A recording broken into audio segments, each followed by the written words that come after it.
और हमारी नजदीकी ग्रोसरी शॉप तक हमें पैक्ड और रेडीमेड फूड्स की भरमार मिल जाएगी और हम रोज इन पैक्ड फूड्स को खाते भी हैं। पर क्या आपने कभी सोचा है कि ये फूड आइटम्स फैक्ट्री में किस तरह बनते होंगे?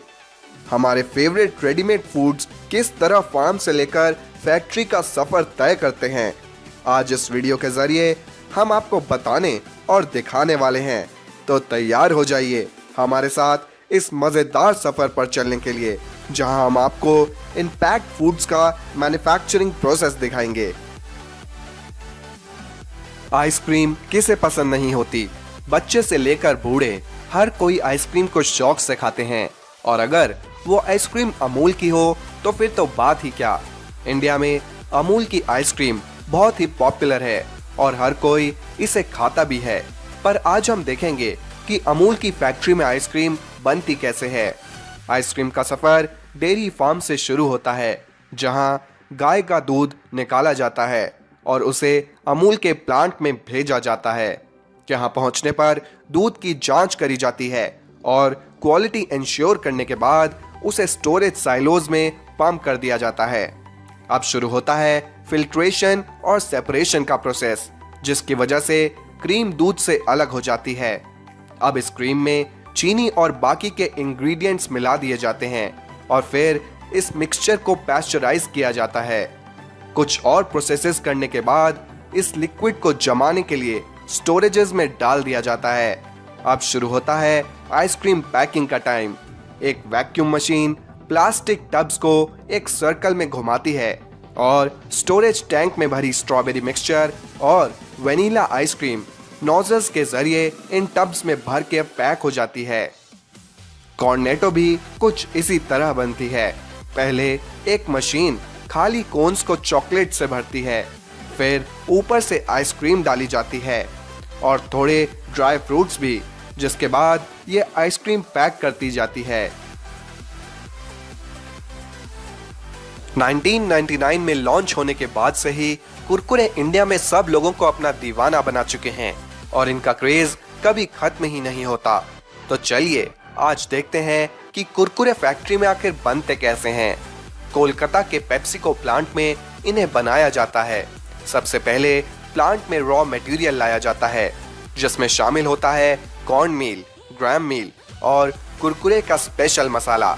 प्रोसेस शुरू करने से पहले इस रॉ मटेरियल के सैंपल की जांच करी जाती है और इसके पास होने के बाद ही काम को आगे बढ़ाया जाता है।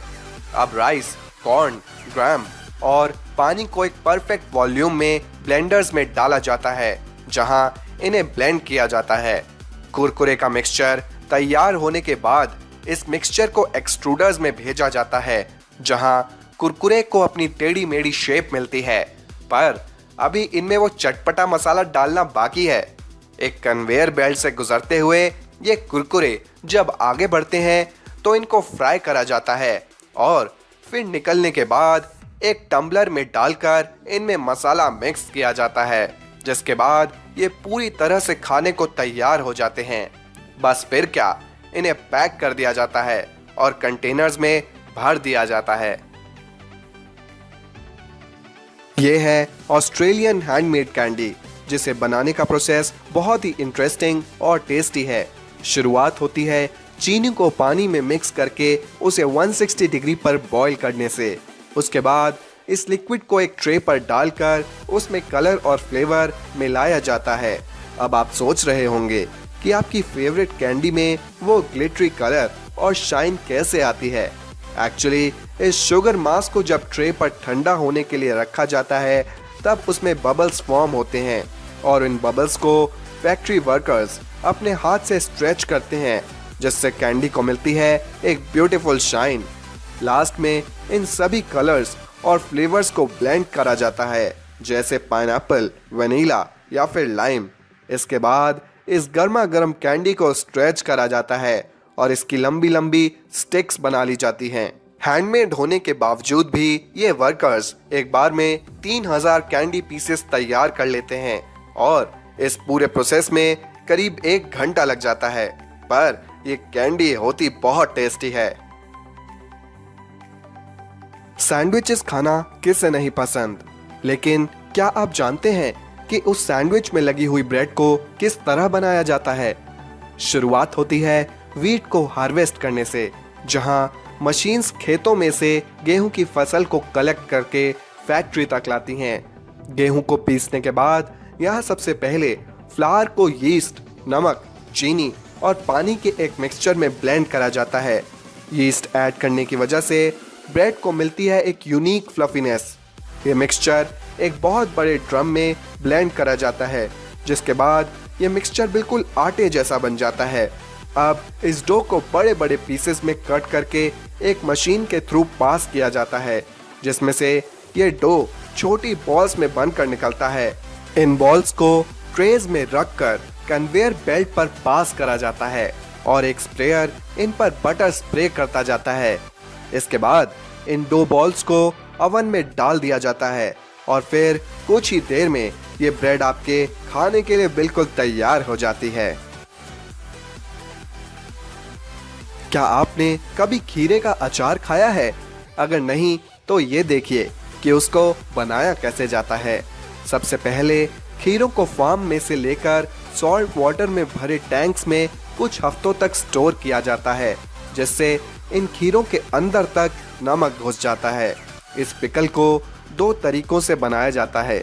एक में तो इनको पतले स्लाइस में काट दिया जाता है और दूसरे में इन कुकुम्बर्स को वर्टिकली स्लाइस करके सीधा जार में फिल कर दिया जाता है। कस्टमर्स अपनी पसंद से किसी भी तरह का पिकल ले सकते हैं।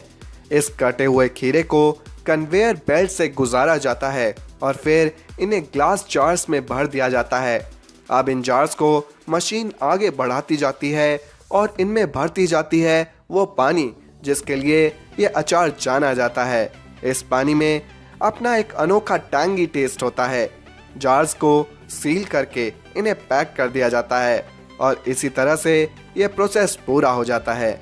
तो दोस्तों, आज आपने देखा कि आपके फेवरेट पैक फूड्स किस तरह फैक्ट्री में बनाए जाते हैं। अगर आप और भी पैक फूड्स का मैन्युफैक्चरिंग प्रोसेस हमारे चैनल पर देखना चाहते हैं तो कमेंट्स में लिखकर हमें ज़रूर बताइएगा। और अगर आपको हमारी ये वीडियो पसंद आई और आप आगे भी हमारे चैनल पर इसी तरह की कमाल की वीडियोस देखना चाहते हैं तो आज ही हमारे चैनल द फ्रिंगो को सब्सक्राइब करके साथ में बनी बेल बटन को भी ज़रूर दबाएं।